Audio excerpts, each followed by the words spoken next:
पिछली वीडियो में हम द्वापर काव्य की व्याख्याओं का अध्ययन कर रहे थे। इसमें भी द्वापर काव्य की व्याख्याओं का अध्ययन करेंगे। देखिए, इसमें पहली है, जिसमें पशुवध करते करते सूखा हृदय तुम्हारा, बेमख मिटे और हे ईश्वर इन्हीं बालकों द्वारा स्वयं स्वर्ग फल वाली भी उस लोलुपता का लय हो। कर्म हमारा क्षमता में हो, धर्म सुसमता में हो।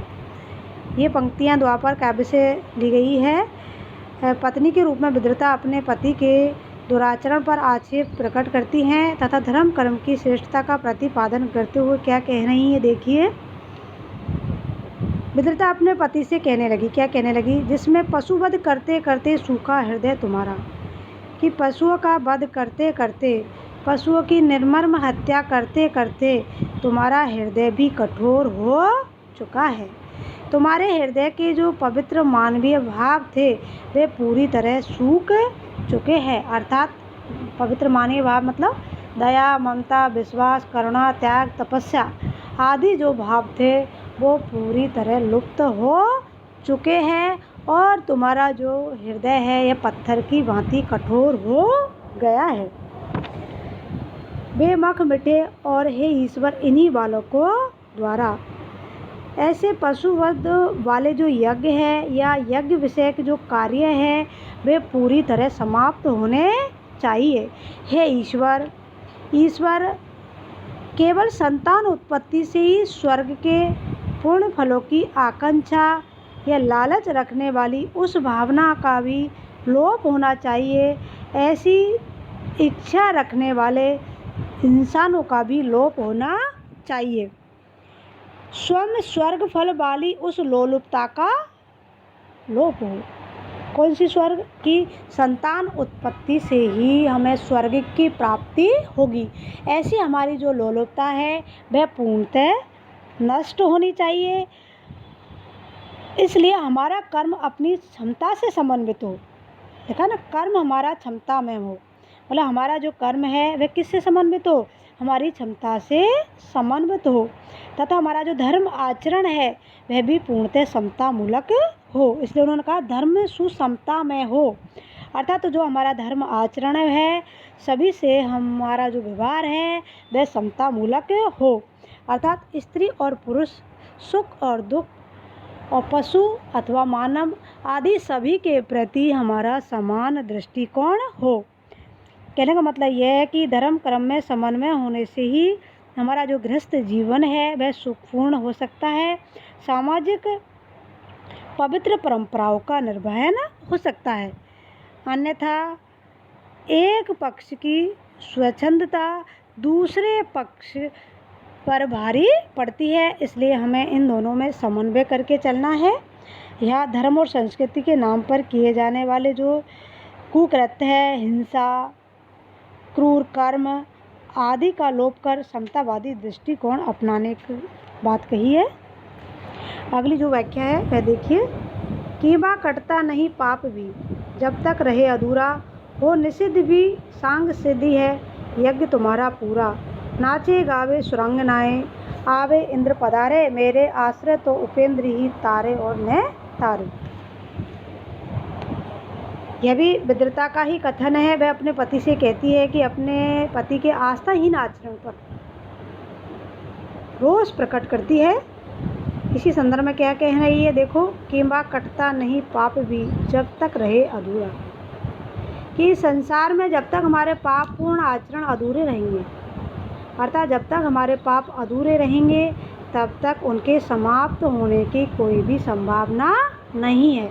कहा भी जाता है कि पाप का घड़ा भरने पर ही फूटता है, पहले नहीं। पाप का घड़ा तभी फूटता है जब उनके पाप पूर्णतः चरम सीमा पर पहुंच जाते हैं। इसी प्रकार तुम्हारा ये यज्ञ हर दृष्टि से त्याज्य होने पर भी अवश्य पूरा हो जाएगा। अर्थात तुम कितने दिनों तक निर्मम हत्या करेंगे?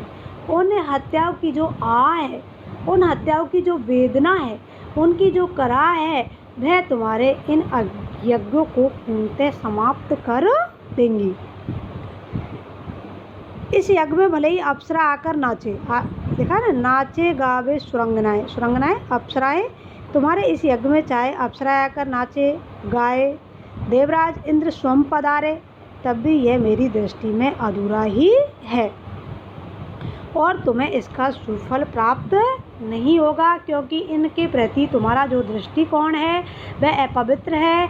यदि तुम्हारा दृष्टिकोण सकारात्मक होता तो तुम्हें इस फल की प्राप्ति अवश्य ही होती। मेरी आस्था तो भगवान विष्णु पर है उपेंद्र, मेरे आश्रय तो कौन है? उपेंद्र है। उपेंद्र का अर्थ है विष्णु, कि मेरी आस्था तो भगवान विष्णु पर ही है, क्योंकि जो भगवान विष्णु थे उनका दृष्टिकोण सकारात्मक था और कहा जाता है कि इंद्र का दृष्टिकोण थोड़ा नकारात्मक था, इसलिए यहाँ इंद्र को पुरुष के रूप में तथा जो विष्णु है उनको एक सकारात्मक रूप में चित्रित किया है। वे चाहे मेरा उद्धार करे या नहीं करे, अब तो मेरे आश्रय एकमात्र विष्णु ही है, ऐसा विद्रुता अपने पति से कहती है। तो इस पद्य के अंतर्गत जो हिंदुओं में जो पशु बलि की प्रथा प्रचलित है उस पर आक्षेप प्रकट किया गया है और वैष्णव भक्ति का महत्व प्रतिपादित हुआ है।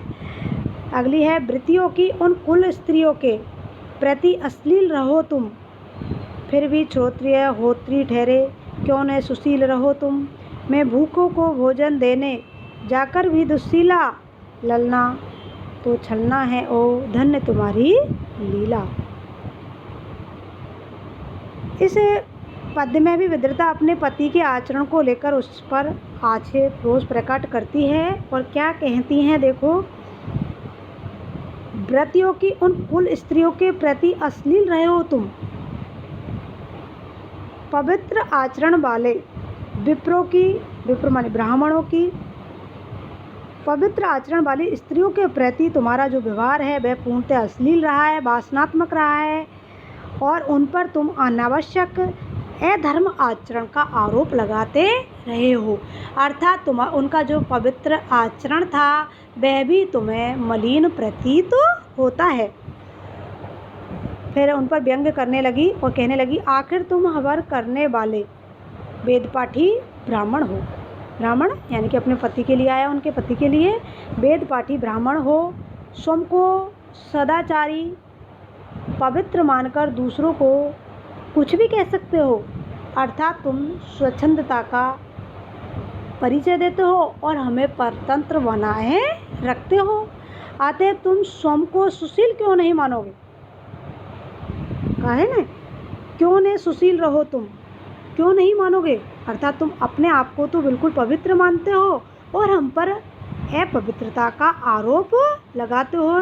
तुम्हारा ऐसा जो आचरण है पूर्णतः असंगत है, गलत है। यदि मैं भूखों को भोजन देने गई, है ना, मैं भूखों को भोजन देने, यदि मैं भूखे के लिए भोजन देने गई तो भी तुम मेरे पवित्र आचरण पर शंका कर मुझे दुराचरण वाली कहने लगे, मुझे मेरे चरित्र पर संदेह करने लगे।